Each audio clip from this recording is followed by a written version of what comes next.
Oke.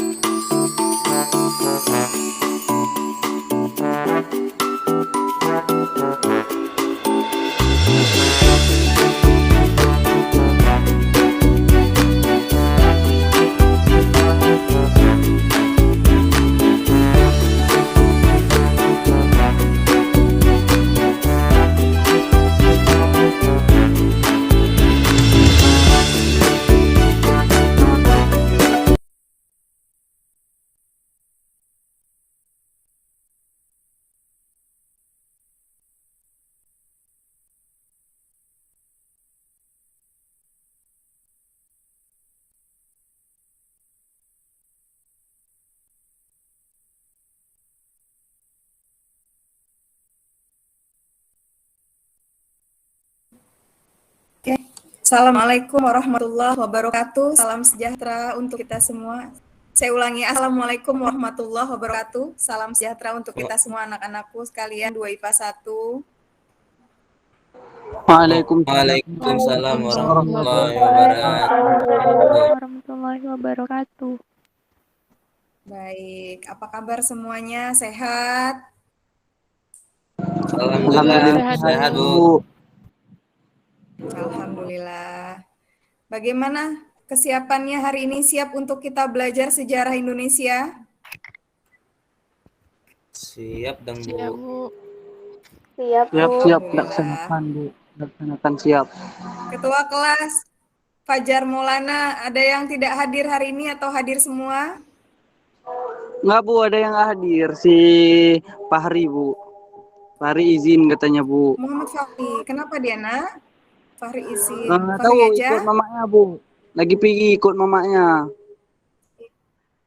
Iya. Cuman Fahri aja, sayang? Ada lain?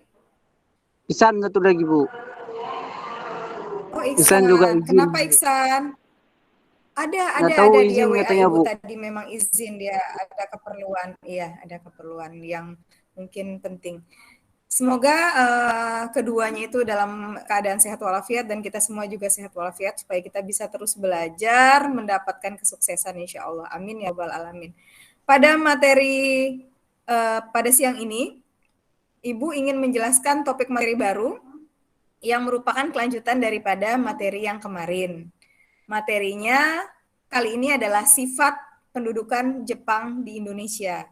Sebelum kita masuk pada materi yang baru ini, Ibu akan merefleksikan kepada kalian nih, mau tanya nih, hasil yang belajar kemarin, siapa yang masih ingat pembelajaran kita kemarin? Silakan. Fajar, Siapa? Bu. Fajar. Oh, Fajar.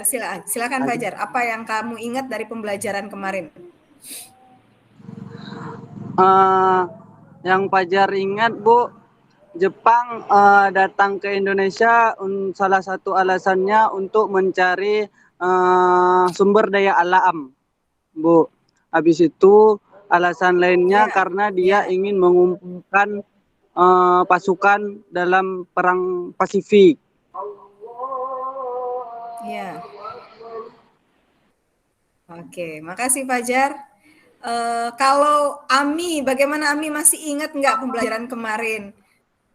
Jepang itu pernah datang ke Indonesia walaupun waktunya singkat, tapi apa yang Ami tangkap daripada pembelajaran kemarin? Silakan Ami. Yang sebelumnya tuh, Bu, yang saya ingat awal Jepang datang tuh dimulai dari daerah Tarakan, Bu, di Kalimantan. Kemudian mengekspansi beberapa kota lain, terutama di Pulau Jawa. Habis itu, Bu, mereka orang ini datang dengan membawa beberapa propaganda, Bu, seperti semboyan 3A, Jepang Pemimpin Asia, Mantap. Jepang Jaya Asia, dan Jepang Pelindung Asia. Biar diterima baik oleh masyarakat Indonesia. Habis itu cara Jepang biar lebih diterima daripada Belanda dengan diberlakukan hak bisa berbahasa Indonesia, boleh mendirikan bendera Indonesia sebelah bendera Jepang, dan beberapa yang lainnya, Bu. Gitu, Bu. Oke, baik. Terima kasih Ami, terima kasih Fajar. Untuk jawabannya, betul sekali pembelajaran kita kemarin adalah menceritakan tentang latar belakang dan tujuan utama bangsa Jepang duduk di Indonesia. Ya. Jadi sebelum kita masuk kepada topik materi, saya ingin memberikan kalian rangsangan atau stimulus pembelajaran berupa video. Silakan kalian simak video yang saya putar ini ya. Sorry.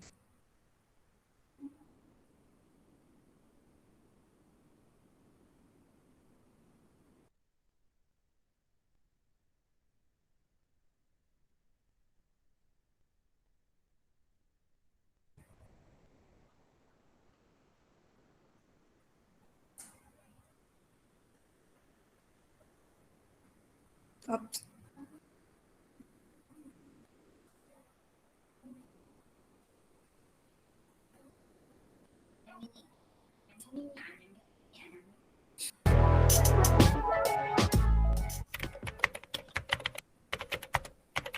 Muncul ya? Muncul. Jepang datang ke Indonesia adalah kondisi perang dunia yang bercamuk. Diberlakukan pemerintahan militer yang dipimpin oleh Perdana Menteri Hideki Tojo. Mereka mengambil alih Indonesia dari tangan Belanda. Mereka melancarkan berbagai propaganda seperti yang kita bahas di episode sebelumnya. Pemerintahan Jepang memperlakukan pemerintahan militer di Indonesia, di mana wilayah Indonesia dibagi 3 wilayah.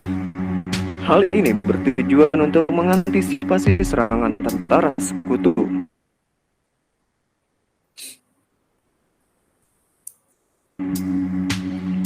Nah, berikut ada pemerintahan militer Jepang di Indonesia. Pemerintahan wilayah Sumatera berpusat di Bukit Tinggi, dibawahi oleh tentara ke-25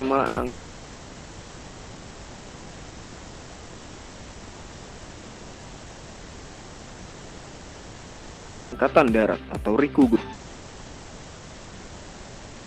Dipimpin oleh Rikugun atau Angkatan Darat, yaitu tentara ke-16 yang berpusat di Jakarta. Kemudian pemerintahan wilayah Indonesia Timur yang mencakup Kalimantan, Sulawesi, dan Nusa Tenggara serta Maluku yang dibawahi oleh Kaigun atau tentara Angkatan Laut Arab.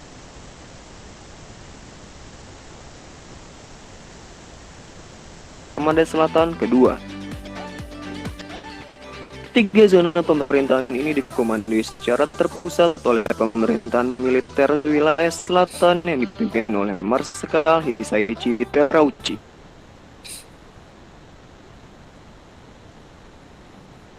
Atau Gun Siraikan yang berpusat di Dalat, Vietnam. Sementara panglima tertinggi di Indonesia dikomandoi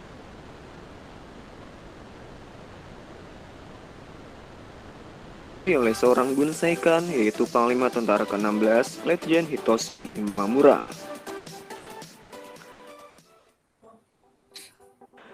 Selain pemerintahan militer, Jepang juga membuat pemerintahan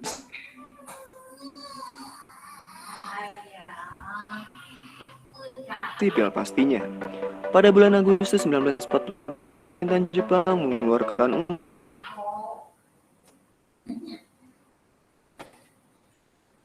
Undang-Undang Nomor 27, yaitu tentang pemerintahan daerah.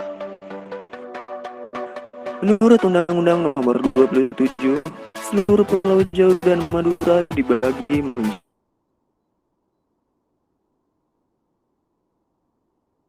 menjadi tingkatan berikut.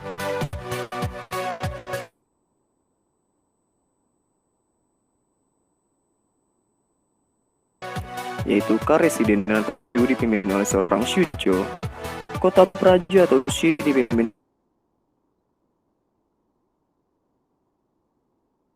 oleh seorang Shicho, kemudian Kabupaten atau Ken dipimpin oleh seorang Kencho, lalu Kawedanan atau Gun dipimpin oleh seorang Guncho, kemudian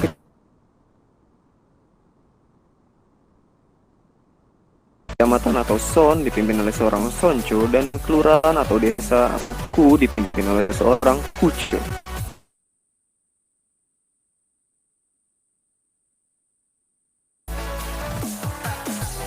Selain membuat pemerintahan militer dan pemerintahan sipil, Jepang juga mengikut serta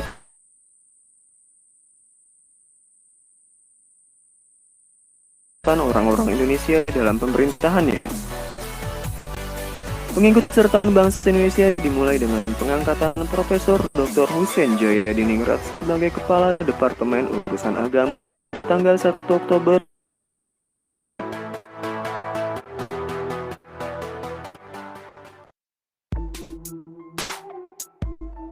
Pemerintah pendudukan Jepang kemudian membentuk Badan Pertimbangan Pusat atau Chuo-Sangi-in. Badan ini bertugas mengajukan usulan kepada pemerintah serta menjawab pertanyaan pemerintah mengenai masalah-masalah politik dan memberi saran tindakan-tindakan yang perlu dilakukan pemerintah militer Jepang.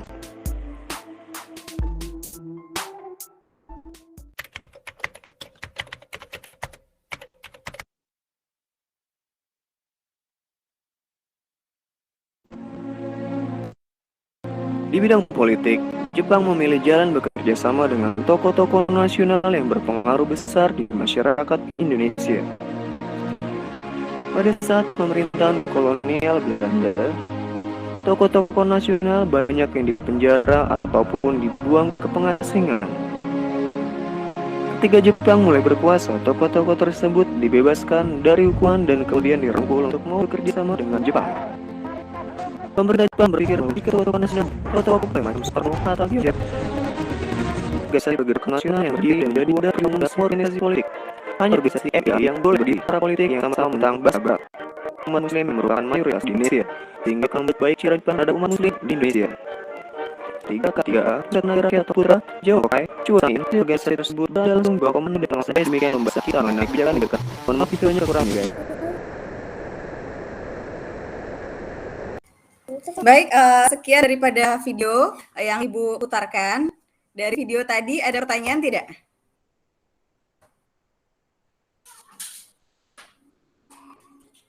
Oh. Yang bertanya. Ya, silakan Ami pertanyaannya. Bertanya. Jadi bukan tadi bilang Jepang ada buat organisasi kayak pemerintahan gitu Bu untuk mengkritik pemerintahan. Kan Jepang tuh orang menjajah Bu. Kenapa harus dibuat gitu Bu mengkritik pemerintahan?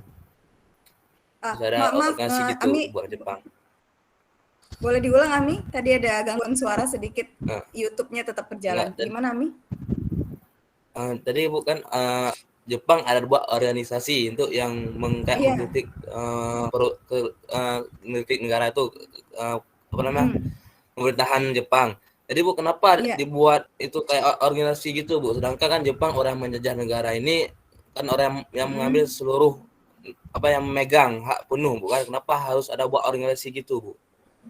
Kenapa harus apa Ibu rumuskan ya kalau tidak salah yang Ami dengar itu adalah organisasi Chuo-Sangi-in dibuat oleh Jepang sebagai wadah perwakilan daripada pemerintah gitu. Jadi apa sih tujuan Jepang mendirikan organisasi itu gitu Ami ya? Ada teman-teman yang bisa jawab? Iya, silakan. Apa tujuan pemerintah Jepang mendirikan organisasi Chuo-Sangi-in? Ada yang bisa jawab? Oke, Ami, Ibu coba jawab dulu ya. Jadi pemerintah Jepang itu sengaja membuat organisasi yang bernama Chuo-Sangi-in, itu tujuannya supaya memudahkan Jepang itu mengontrol daripada pergerakan-pergerakan bangsa Indonesia. Makanya tadi kalau kalian dengar itu ada 3 pemerintahan yang sengaja dibentuk oleh Jepang, 3 angkatan. Yang pertama itu Angkatan Darat 25, itu yang namanya Rikugun, kalau di awal kalian perhatikan, itu menguasai Sumatera dan pusatnya itu di Bukit Tinggi. Bukit Tinggi itu Sumatera Barat, anak-anakku sekalian. Yang kedua itu Jepang membagi wilayah ke tengah, itu Angkatan 16, Angkatan Darat 16, itu dia menguasai Jawa, Madura, Batavia, jadi Jakarta sekarang. Sebagai pusatnya itu Jakarta. Jadi Jepang itu memang benci sekali dengan ke barat-baratan. Jadi sejak zaman Jepang, Batavia dirubah namanya kembali menjadi Jakarta. Jadi tidak ada lagi Batavia di era masa pendudukan Jepang. Jadi Angkatan 16 tuh menduduki Jakarta. Kemudian angkatan yang terakhir itu Angkatan Selatan kedua itu menduduki Kalimantan, Sulawesi, Nusa Tenggara, pusatnya di Makassar. Jadi tujuan daripada organisasi Chuo-Sangi-in ini untuk memudahkan ketiga wilayah ini untuk mengontrol gitu Ami. Jadi kalau tadi Ami dan seluruh siswa mendengarkan bahwa ini adalah organisasi untuk memberikan kritikan. Itu sebenarnya semata-mata supaya memberikan angin segar untuk bangsa Indonesia bahwa Jepang akan memberikan kemerdekaan, bahwa Jepang akan memberikan perlindungan, padahal semuanya itu cuman propaganda tadi, cuman propaganda Jepang, Ami. Jadi justru organisasi dibuat Jepang dalam artian untuk kepentingan Jepang, bukan untuk kepentingan bangsa Indonesia. Begitu. Ami, bagaimana jawabannya? Bisa difahami? Ibu terlalu cepat? Halo, Ami. Baik, Bu. Paham, Bu? Iya, jadi tujuan itu. Kalau nggak ada yang bertanya, Ibu mau tanya. Kalau kalian memperhatikan tadi, itu pertama kali Jepang datang, Jepang itu menarik simpati rakyat. Salah satunya dengan cara membebaskan tokoh-tokoh nasional Indonesia, seperti Insinyur Soekarno, Dr. Andes Muhammad Hatta, Ki Hajar Dewantara, dan Sultan Syahrir. Yang jadi pertanyaan saya, apa tujuan Jepang itu mau membebaskan para tokoh nasionalis ini? Silahkan. Julia bisa menjawabnya, Julia? Julia Melisa. Baik, Bu. Julia coba jawab. Setahu Julia, mereka itu membebaskan para tokoh kita untuk mendapatkan dukungan itu sendiri, Bu, dari rakyat Indonesia. Jadi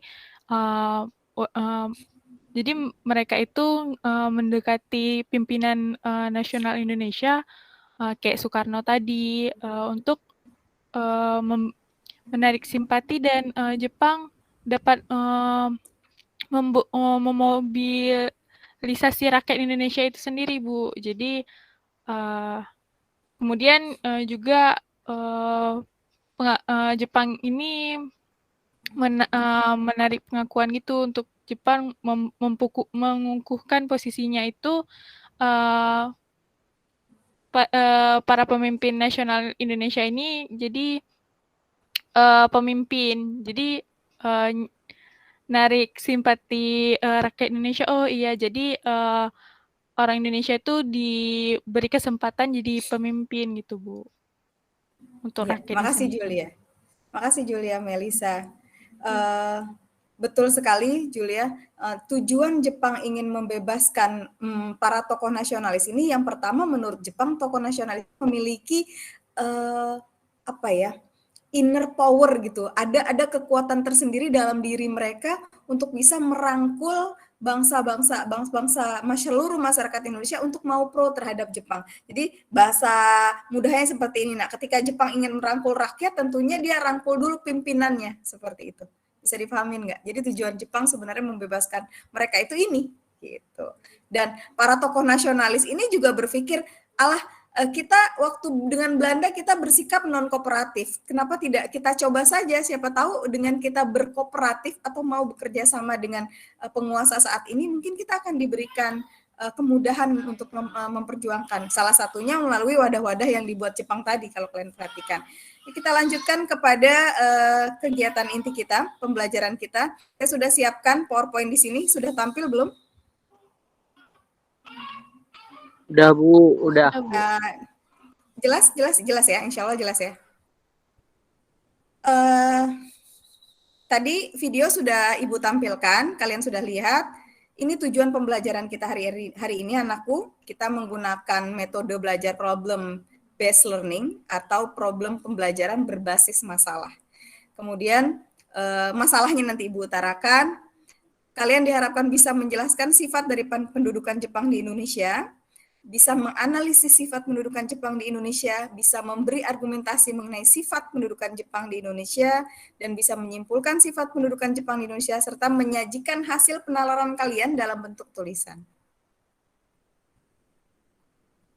Nah, loh, foto siapa ini aja? Fajar, bisa baca nggak? Ini keterangannya di bawah, kelihatan nggak? Rakyat Indonesia yang dipaksa bekerja oleh Jepang sakit dan kurang gizi.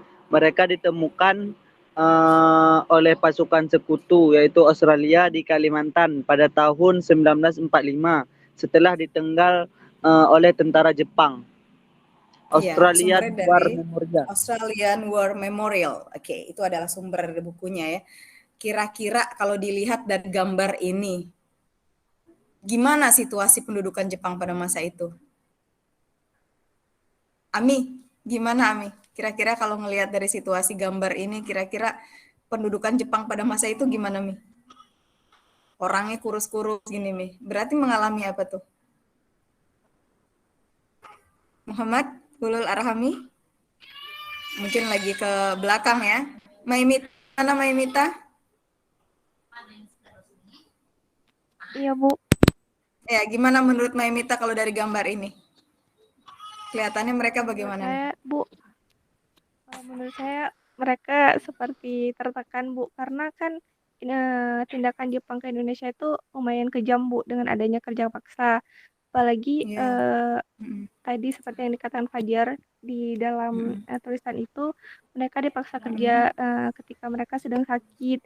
Jadi bisa jadi tertekan sih, Bu. Iya, oke. Makasih Mita. Kita lanjut ke gambar yang ini. Coba lihat gambar ini. Coba dibacakan. Siapa Ibu mau dengar suaranya Hayatul Wardani, boleh nggak? Dibaca halaman ini.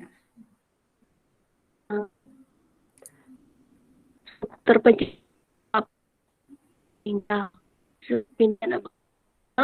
putus ya. Karena hanya kita ada tanya di zaman atau di reportase televisi melaporkan kondisi kronis negara-negara yang menjadi simbol kemiskinan seperti Ethiopia, Bangladesh, atau negara di kawasan benua Afrika yang terkenal langka sumber daya alamnya. Tetapi ini cerita miris tentang kematian yang disebabkan karena kelaparan dan kemiskinan ternyata terjadi di tanah air kita, Indonesia. Oke, makasih Hayatul Wardani. Jadi ini permasalahan, Nak.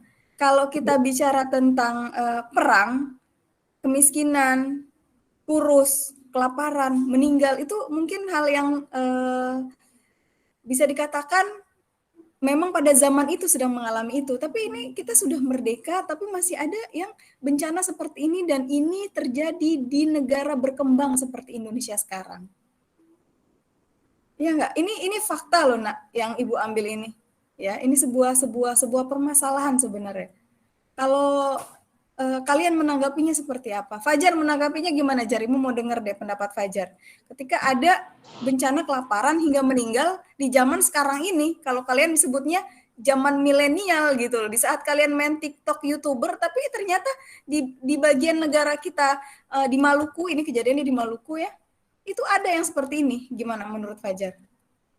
Ini apa faktornya? Apa ya, Bu? Nggak tahu cara bilangnya, Bu. Ya, nggak gini, Jar. Simpelnya kan waktu zaman penjajahan kita mungkin kekurangan pangan. Di zaman sekarang kok masih ada yang kurang pangan. Ini kenapa, Jar? Bahasa Fajar aja yang mudah seperti apa?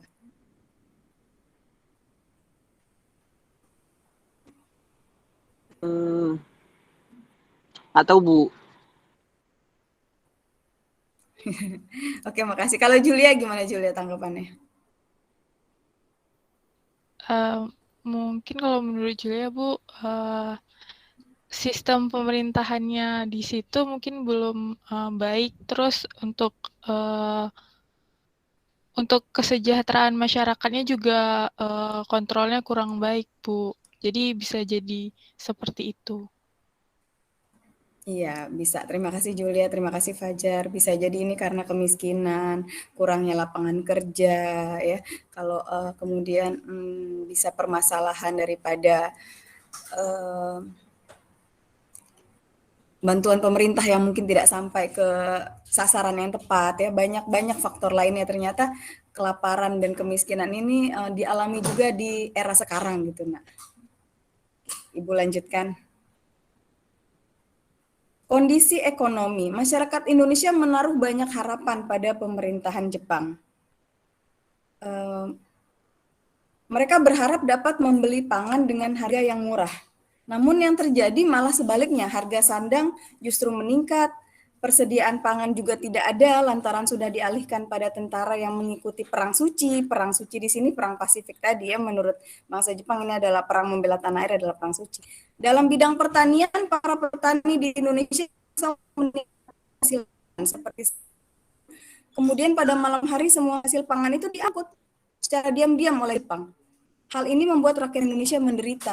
Tubuh sebagian besar rakyat menjadi kurus karena kelaparan, bahkan banyak di antara mereka yang meninggal dunia. Meski begitu, Jepang tetap memaksa rakyat Indonesia untuk bekerja keras.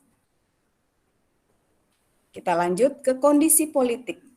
Kebebasan berpolitik masyarakat Indonesia dibungkam erat oleh Jepang. Rakyat Indonesia juga tidak diperbolehkan memberikan pendapat. Jepang juga menerapkan sistem pemerintahan fasisme. Tak sampai di situ, mereka juga menyegel radio dan melarang penerbitan surat kabar. Ini dilakukan agar masyarakat tanah air tidak mengetahui kabar pasukan sekutu dan hanya menerima kabar resmi dari pemerintahan Jepang. Ini seluruh kantor berita itu dikuasai oleh Jepang. Jadi kita nggak banyak tahu tentang informasi Jepang telah kalah atau tidak. Yang terakhir ada eksploitasi tenaga kerja di Indonesia. Tidak hanya sumber daya alam, Jepang juga mengeksploitasi tenaga kerja rakyat Indonesia secara besar-besaran. Ini dilakukan agar mereka mampu memenangkan perang melawan sekutu. Beberapa cara Jepang dalam mengeksploitasi tenaga kerja adalah, yang pertama ada romusa. Romusa itu adalah kerja paksa tanpa upah. Kinrohoshi atau kerja paksa tanpa upah bagi tokoh masyarakat. Dan wajib militer yaitu seperti Sainendan, Barisan Pemuda untuk melawan sekutu, Kaibodan, Barisan Pembantu Polisi untuk menjaga keamanan desa, ada juga Fujinkai, Barisan Wanita, atau Wanita Palang Merah, serta wanita penghibur juga ada, Jugun Yanfu namanya, Jawa Hokokai atau Perhimpunan Kebangkitan Raya Jawa dan lainnya. Terima kasih.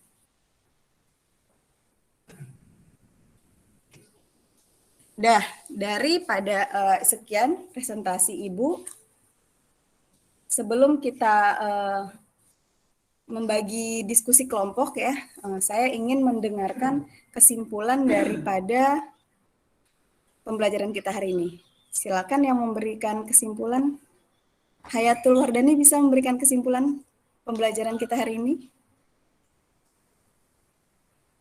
Ya Bu, kalau menurut saya, jadi sebenarnya kependudukan Jepang itu sangat kejam Bu, tapi kita bisa mengambil kan dia di masa kependudukan Jepang itu ada kerja paksa tadi Bu, ada romusa ya, tapi bisa kita ambil di situ ada yang bisa kita ambil manfaatnya, yaitu dari kerja paksa itu kita diajarkan bisa bekerja keras Bu, kemudian kita jadi lebih disiplin.